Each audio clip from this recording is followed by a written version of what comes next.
하나님께서 오늘 우리에게 주신 말씀은 민수기 12장 9절부터 16절까지의 말씀입니다. 민수기 12장 9절부터 16절 말씀, 이 시간 교독하실 때에 마지막 절 합독하시겠습니다. 여호와께서 그들을 향하여 진노하시고 떠나심에 구름이 장막 위에서 떠나갔고 미리암은 나병에 걸려 능과 같더라. 아론이 미리암을 본즉 나병에 걸렸는지라.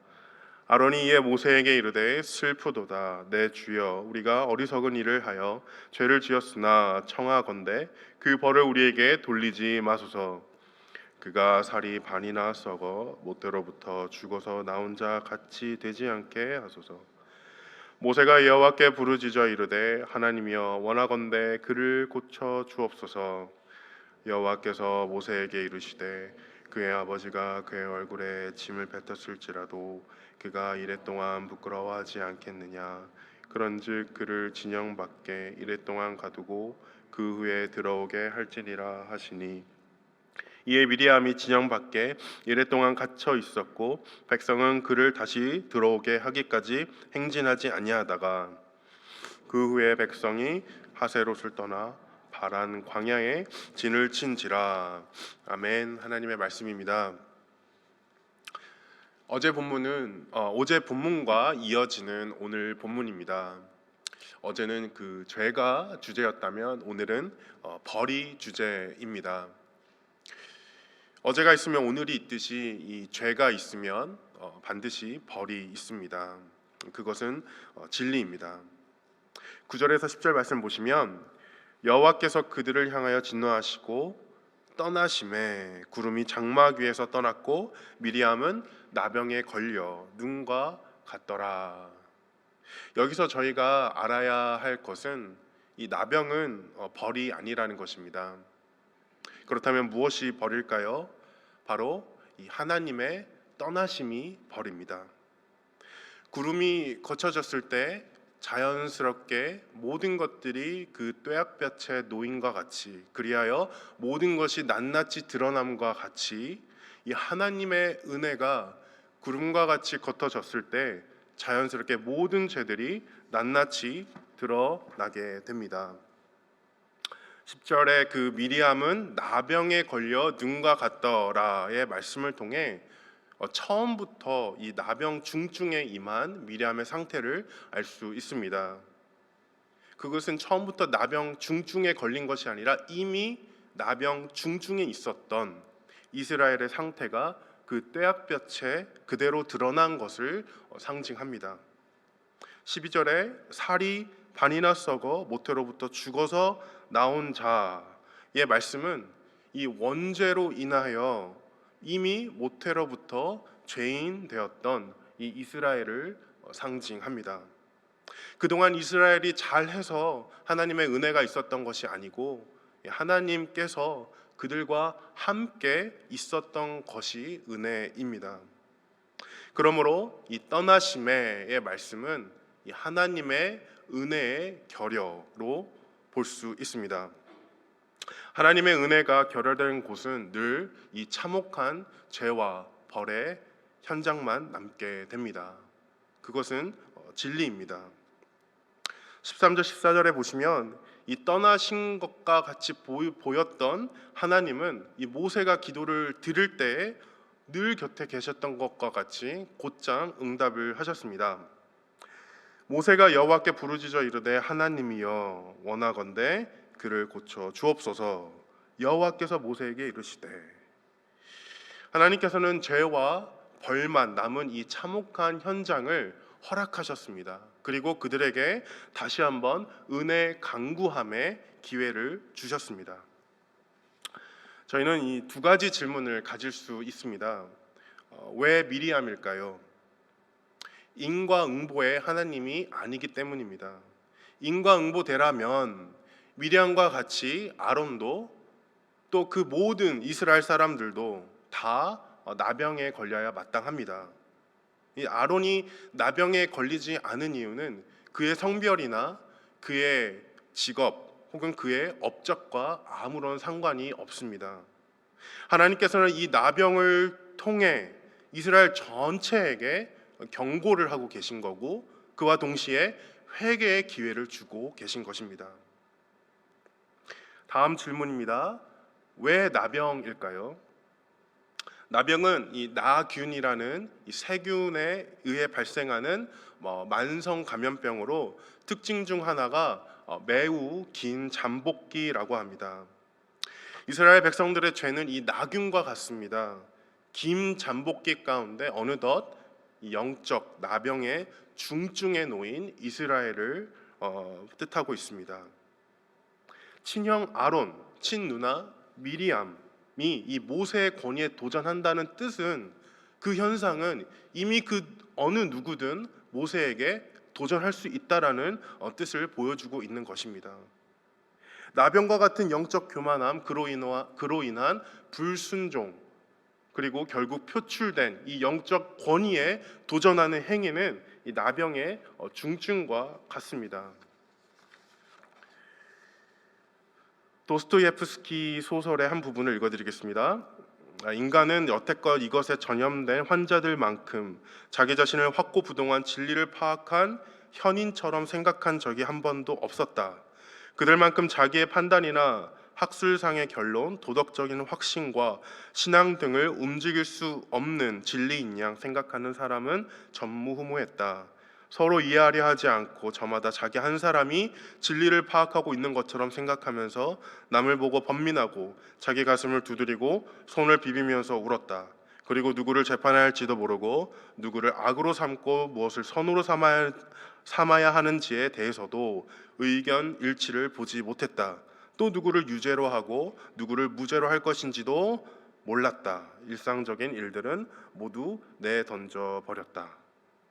이 교만의 죄로 말미암은 인류의 그로기 상태를 꿈에서 접하게 된 남자 주인공입니다. 오늘 본문의 이스라엘의 모습과 매우 흡사합니다. 교만의 감염으로 인해 서로 간의 불화와 불신과 불만과 또 이 불의가 번졌고, 결국에 하나님의 공의와 인애의 결혈을 불러일으켰습니다. 이 교만의 폭주는 이스라엘의 그토록 끈끈했던 민족성, 그 지연을 넘어 서로에게 위협이 되었고, 또한 친형 아론과 친누나 미리암은 이 혈연까지도 넘어서 모세에게 위협이 되고 있는 실정입니다.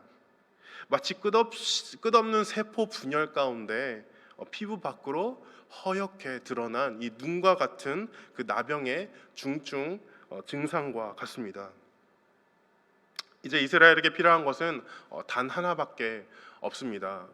하나님의 은혜입니다. 그것을 간구하는 것입니다. 저희는 그것을 중보라고 부릅니다.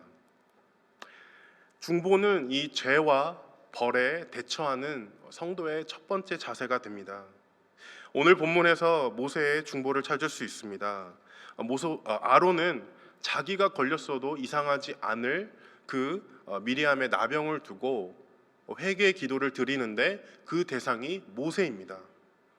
10절 11절에 다시 보시면, 아론이 미리암을 본즉 나병에 걸렸는지라. 아론이 이에 모세에게 이르되 슬프도다 내 주여, 우리가 어리석은 일을 하여 죄를 지었으나 청하건대 그 벌을 우리에게 돌리지 마소서. 하나님의 떠나심의 목적 중 하나가 바로 이 모세의 영적 권위를 다시 바로 세워주기 위함이었습니다.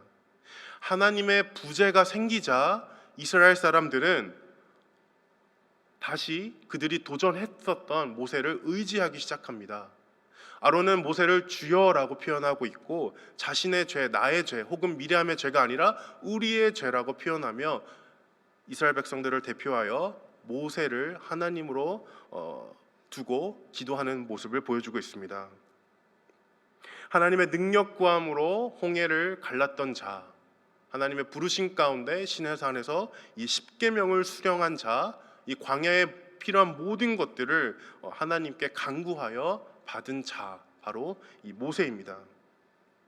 모세 또한 인간인지라 많은 허물이 있었습니다. 하지만 중요한 것 하나는 그럼에도 불구하고 하나님께서 세우신 자라는 것입니다. 그리고 이제 그는 다시 한번 이스라엘에게 유일한 소망이 됩니다.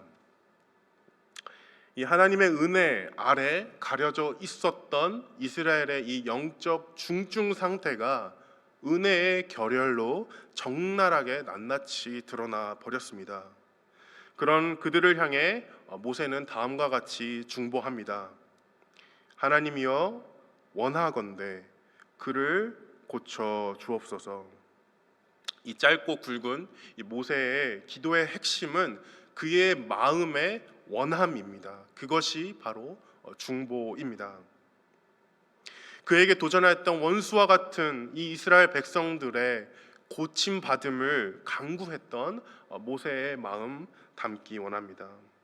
그 마음은 저희가 몇 주 전까지 함께 묵상하였던 그 요한복음서의 예수님의 기도, 예수님의 마음, 예수님의 사역, 그리고 예수님의 삶입니다. 그의 삶을 저희는 담기 원합니다. 죄와 벌에 대처하는 성도의 두 번째 자세는 바로 이 진보의 자세입니다. 나병의 치유법은 중보이고 이 치유됨의 증거는 진보됨입니다. 광야에서 이 나침반 없이는 모든 행보가 진보가 될 수도 있고 퇴보가 될 수도 있습니다. 이집트에서 가나안까지의 그 일주일의 길을 40년에 걸쳐 가게 된 이 이스라엘의 행적이 증거입니다.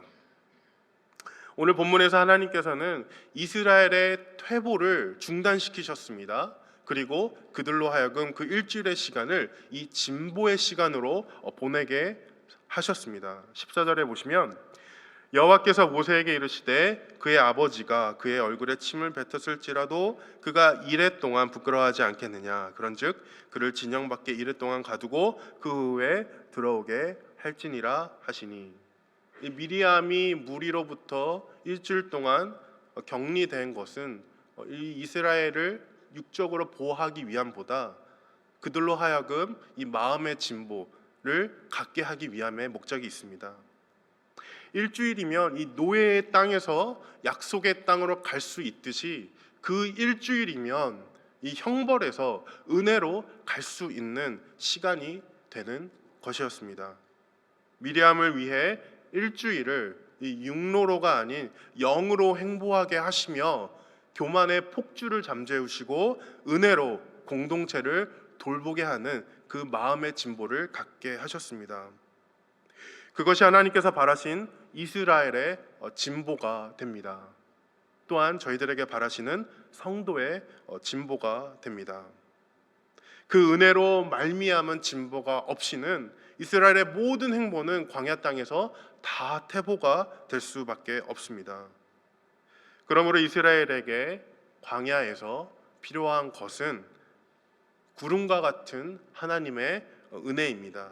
그것이 그들에게 진보의 속도와 방향이 되는 것입니다.